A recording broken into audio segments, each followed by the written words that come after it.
Psicólogos en el mundo real, un podcast de psicología para psicólogos con los pies en la tierra.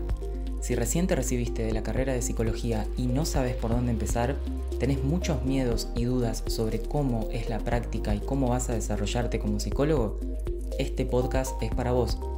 Soy el licenciado Nicolás Piragine y te invito a descubrir una forma práctica y concreta de pensar a la psicología. Para no perderte ninguna novedad y recibir nuestro contenido exclusivo, te invito a suscribirte al newsletter. Si no sabes por dónde empezar a estudiar psicología científica y basada en evidencia, te recuerdo que tenemos un ebook gratuito y súper completo que te ayudará a empezar en forma eficaz y ordenada.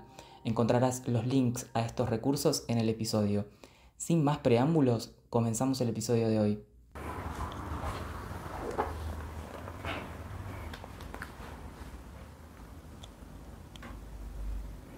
Bienvenidos al episodio número 76 de Psicólogos en el Mundo Real. Hoy les quiero hablar de cómo integrar los elementos básicos del análisis de la conducta a una práctica clínica que ya esté establecida. Caso típico de las personas que me vienen a consultar muchas veces porque están trabajando desde hace varios años con otro enfoque terapéutico.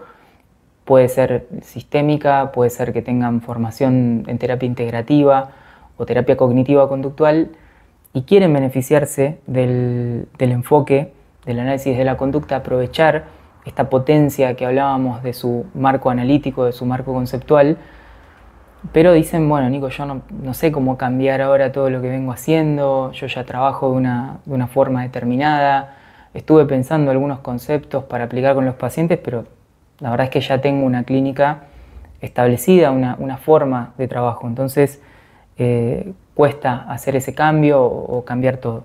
Entonces lo que te voy a contar en este episodio es que no es necesario que seas un terapeuta conductual o que te vuelvas un terapeuta o que te conviertas en un terapeuta conductual puro para beneficiarte de este enfoque. Puedes tomar los elementos básicos e integrar los elementos básicos del marco analítico a tu práctica clínica.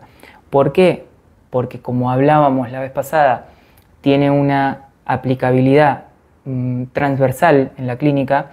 Como hablábamos, no tiene que ver con un diagnóstico, no tiene que ver con una etapa vital, sino que estamos hablando de las relaciones funcionales entre un organismo y un ambiente y la forma que podemos utilizar esos conocimientos para aprovecharlos en la clínica.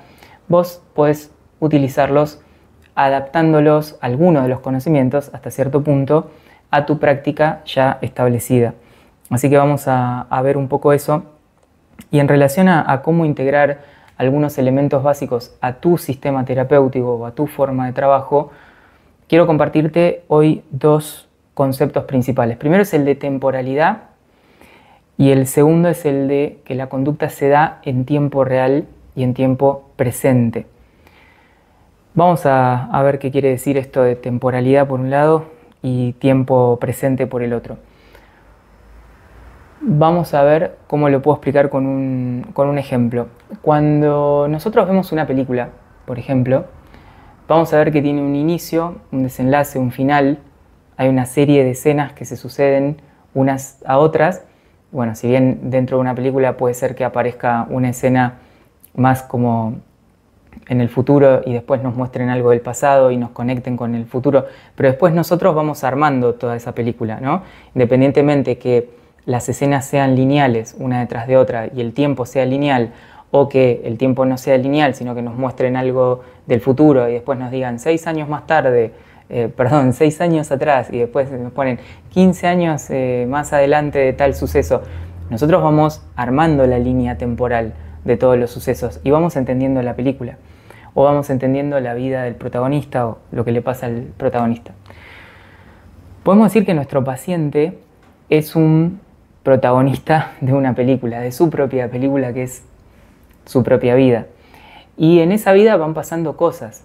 Y esas cosas no pasan de forma aislada, sino que se suceden temporalmente una tras otra, tal y cual las escenas de una película o los momentos que conforman la trama de una película.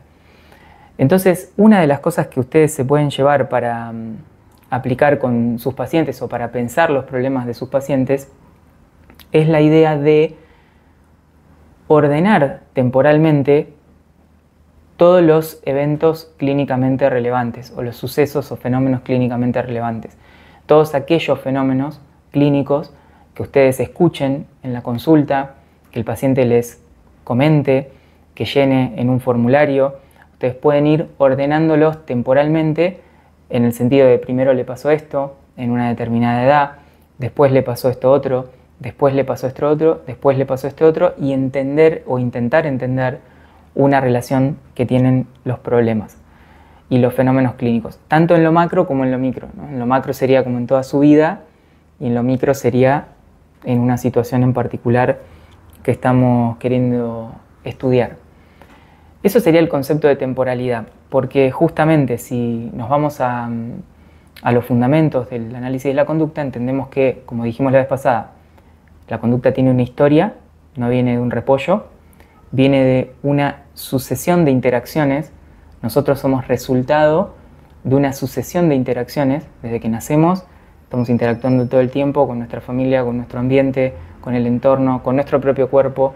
Y eso se va sucediendo en el tiempo, durante los primeros días, meses, años, y cuando vamos a una consulta, no sé, tenemos 23 años y somos el resultado de un montón de eventos externos, internos, que se fueron sucediendo uno tras otro temporalmente. Entonces, como para entender la película, yo tengo que poder entender las escenas, y si la película me trae como el tiempo pasado primero y después me dice 6 años después, 6 años atrás, yo tengo que ver cómo ordenar y pensar en primero esto, después lo... Y ahí entiendo. De la misma forma, cuando yo le pregunte a mi paciente y pueda ubicar históricamente el problema, voy a entenderlo mejor. Voy a poder entender mejor qué le pasa. Entonces, y esto no importa qué terapeuta sean o de qué corriente sean. Pueden ser terapeutas cognitivos, pueden ser integrativos, pueden ser sistémicos. Incluso podrían estar en la línea más del psicoanálisis o estar haciendo un cambio desde el psicoanálisis a otras corrientes, pero la temporalidad es la temporalidad, porque es la idea de que un organismo nació en un momento y está viviendo determinado tiempo, y en esa vida que tuvo le pasaron cosas, y esas cosas no fueron tan ordenadas temporalmente y están relacionadas también como sucedieron. No es casualidad que una cosa venga primero, después la otra, después la otra, después la otra. Normalmente están relacionadas con los eventos anteriores. Entonces, este es un primer concepto que quiero que te lleves del episodio de hoy, que es el de temporalidad, porque lo tomamos del análisis del laboratorio, lo tomamos como un marco conceptual a aplicar a todos los fenómenos clínicos que analizamos. Los tratamos de analizar como eventos que se van sucediendo temporalmente. Es mucho más claro entender la clínica así, entender un problema o a una persona así, que tratar de necesariamente ponerle una etiqueta para entender. Ponerle narcisismo, ponerle trastorno de ansiedad, eso es más difícil, me la estoy complicando si no uso la temporalidad y me voy al diagnóstico categorial. El diagnóstico categorial es muy bueno para investigar, para comunicar, para hablar rápido. Che, te pasa un paciente que tiene depresión, tiene ansiedad, es un perfil más ansioso. O la gente que hizo investigación es muy eficaz para poder reunir a un grupo de personas y aplicar ciertos métodos estadísticos y demás. Pero para la clínica es complejo, me confundo. Entonces, el concepto de temporalidad te va a ayudar a ordenar mucho de lo que le pasa a tu paciente. El otro, que es bastante anti-intuitivo, ese concepto, que es el de tiempo presente. La conducta sucede en tiempo presente o en tiempo real. Por ejemplo, esto que yo estoy hablando ahora, frente a ustedes, o ahora frente a la cámara, pero van a estar ustedes del otro lado, lo estoy haciendo ahora, en este momento, y está controlado por las contingencias de este momento. Que si yo, por ejemplo, no sé, acá tengo una ventana, se nubla la ventana, con una nube bien negra que me quita la iluminación del ambiente, por ahí yo me levanto y pongo pausa, o sea, cambia mi conducta. O si se me cae el celular, bueno, evidentemente voy a dejar de hablar, que estoy grabando, voy a dejar de hablar porque nadie me está filmando. Esto que parece una tontería es muy importante porque indica que mi conducta actual de hablar está controlada por los estímulos que están ahora mismo acá. Eso no quiere decir que no tenga un origen mi conducta de ser docente o de explicar en una historia, como decíamos recién. Todo tiene una historia. Pero cuando estoy entendiendo un problema clínico, me conviene analizarlo en tiempo real. ¿Qué hacen en general los clínicos? Que es al contrario de esto. Bueno, dicen, fulano tiene un determinado comportamiento. No sé, una respuesta de ansiedad o algún problema, una mala contestación. Y dicen, lo que pasa que es una persona muy irritable. Entonces uno dice, ¿y qué pasó en la situación? No, bueno, se peleó y exactamente, a ver, contame, describime la situación. Quiero conocer la situación lo más exacto posible, porque como la conducta de gritarle a otra persona ocurrió bajo ciertos controles de estímulo de ese momento, quiero conocerlos. Y no, bueno, tanto no le pregunté, te dicen. No sé, qué sé yo.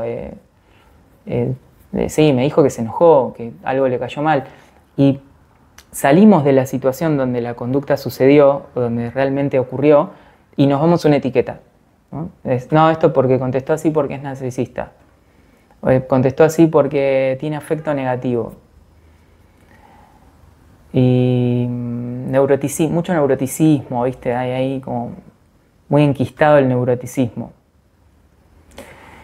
En fin, cuando uno necesita entender bien una conducta y ver bien cuáles son los estímulos que la controlan, situaciones que la controlan, la situación estimular completa, necesito conocer dónde la conducta sucedió. No la puedo atribuir a una situación, no la puedo atribuir a un rasgo con nombre de etiqueta muy prolijo que puede sonar, como puede ser neuroticismo, del paciente o irritabilidad. ¿Sí? Suena muy técnico, pero no está diciendo nada. Es lo que hablamos siempre, en el ebook gratuito está, del razonamiento circular, ¿no? Le contestó mal a alguien porque es irritable. ¿Y por qué es irritable? Porque le contestó mal a alguien. Es como una serpiente que se muerde la cola, no va a ningún lado. No es una verdadera explicación, por eso se llama explicación circular o pseudo-explicación.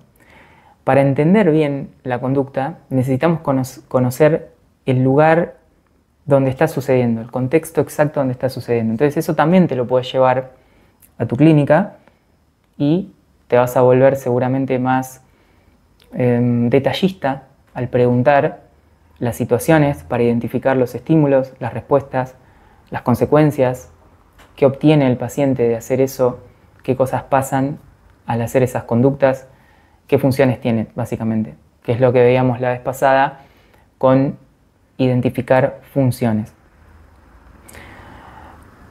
Ya con esos dos conceptos, si vos te llevas el concepto de temporalidad, que es el de ordenar los eventos clínicamente relevantes, y el concepto de conducta que como algo que ocurre y está gobernado y está determinado por los estímulos donde ocurre, o sea, en el tiempo real donde ocurre, que esto probablemente hay un autor que se llama Emilio Rives que dice que a Skinner le debemos en realidad no tanto el concepto de operante, que es como en realidad por lo que siempre se lo reconoce, sino por la idea de, que es brillante esta idea también, de estudiar la conducta en tiempo real.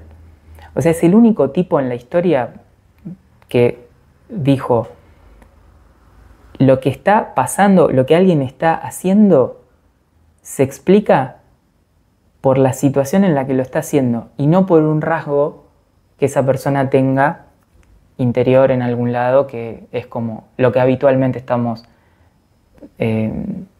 casi mandados a hacer, ¿no? Nos sale como por reflejo, ¿no? Tal chico contestó mal, no sé, es oposicionista desafiante. Alguien no puede concentrarse, seguro tiene trastorno de déficit de atención. Estoy exagerando, ¿no? Para que se entienda.